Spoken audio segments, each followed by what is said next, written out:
اللہ پاک فرما رہے ہیں میرے بندو اگر 7 زمین اور اگر زمین میں جتنے درخت ہیں اس کے قلم بن جائیں، 7 سمندروں کی سیاہی بن جائے، اور تم اپنے رب اور تم 7 آسمان 7 زمینوں میں جتنی مخلوق ہے سب کو جمع کرو، اولین و آخرین کو جمع کرو، جنات کو فرشتوں کو جمع کرو، اب تم سب مل کر تم اپنے رب کی باتوں کو لکھنا شروع کرو، تو اللہ فرما رہے ہیں تمہارے قلم ٹوٹ کے ختم ہو جائیں گے، پانی سمندروں کا پانی سوکھ کے ختم ہو جائے گا، رک جاؤ، اتنے ہی درخت ابھی اور دیں گے، اتنے ہی سمندروں کو پانی سے پھر بھریں گے، پھر یہ سوکھ جائیں گے، پھر قلم ٹوٹ جائیں گے، تمہارے رب کی باتیں ختم نہیں ہوں گی۔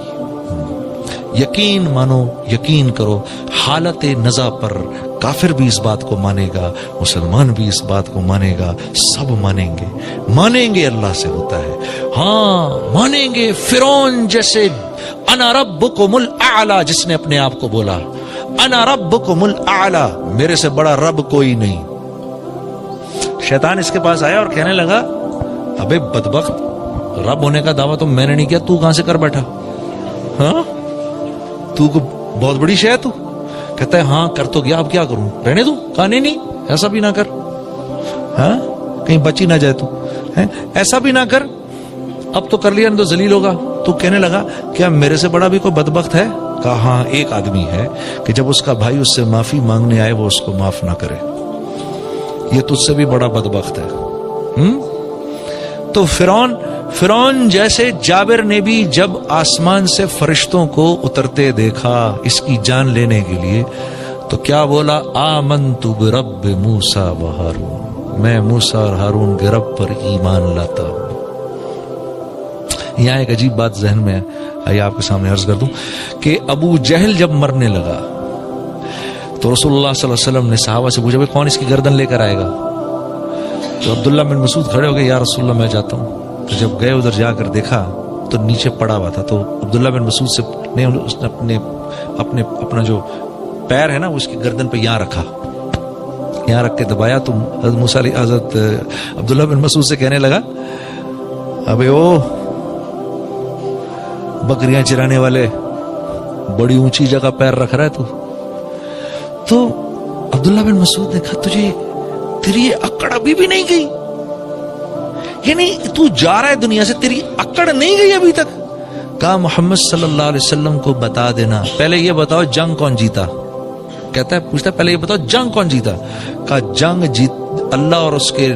اللہ رب العزت نے اپنے رسول اور اس کے حامیوں کو فتح عطا فرمائی اور تیرے جیسے اپنے دشمنوں کو ذلیل کیا۔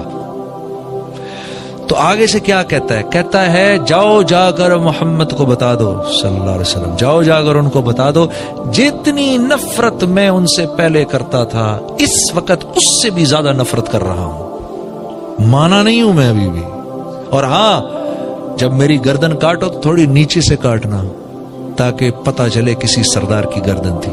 اکڑ دیکھو کتنی۔ تو آپ فرمایا کرتے تھے میرا فرعون موسیٰ کے فرعون سے بھی زیادہ سخت تھا۔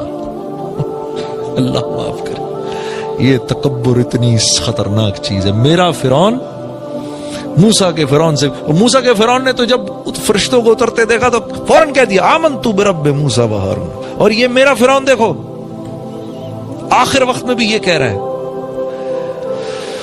تو میرے دوستو حالت نزا پر تو سب مانیں گے اللہ کو، حالت نزا پر سب مان جائیں گے، ہاں قیامت کے دن کھڑے ہوں گے اللہ کے سامنے، ربنا ابصرنا وسمعنا فرجعنا نعمل صالحا انا موقنون، یا اللہ دیکھ لیا، سن لیا، سمجھ لیا، ایک چانس اور دے دے واپسی کا، اور کوئی چانس نہیں ہے۔ تو یہ اللہ والے آج ہمیں کہتے ہیں اس بات کو پہلے مان لو۔ دیکھو دعوت دو گے تو یقین بدلے گا، یقین بدلے گا تو زندگی میں اعمال آئیں گے، جسم سے اعمال نکلیں گے، اور جب اعمال نکلیں گے تو پھر اللہ کی مدد اترے گی۔ ہاں دیکھو آپ سب لوگ خدا کے لیے نوجوان کتنے بیٹھے ہیں، ہائے ہائے، اپنی زندگیوں کی قیمت لگاؤ میرے دوستو، بے قیمت نہیں اٹھو یہاں سے۔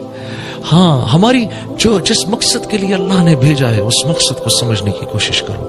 ہم سب کے سب، سارے کے سارے عالم کے ذمہ دار ہیں، اس امت کے ایک ایک نوجوان کے اندر، ایک ایک انسان کے اندر ایک نبی کا کام کرنے کی صلاحیت ہے. ہاں، ایک نبی کا کام کرنے کی صلاحیت ایک نوجوان کے اندر ہے. صلاحیت موجود ہے، پھر اللہ کام کیسے لے وہ اللہ پر موقوف ہے، لیکن صلاحیت موجود ہے. میں نے آپ کے سامنے شروع میں عرض کیا تھا. ہاں، عورت کو دیکھو، عورت کیسے، میں نے کہا تھا نا گھر چلاتی ہے. عورت کو دیکھو، واہ واہ سبحان اللہ.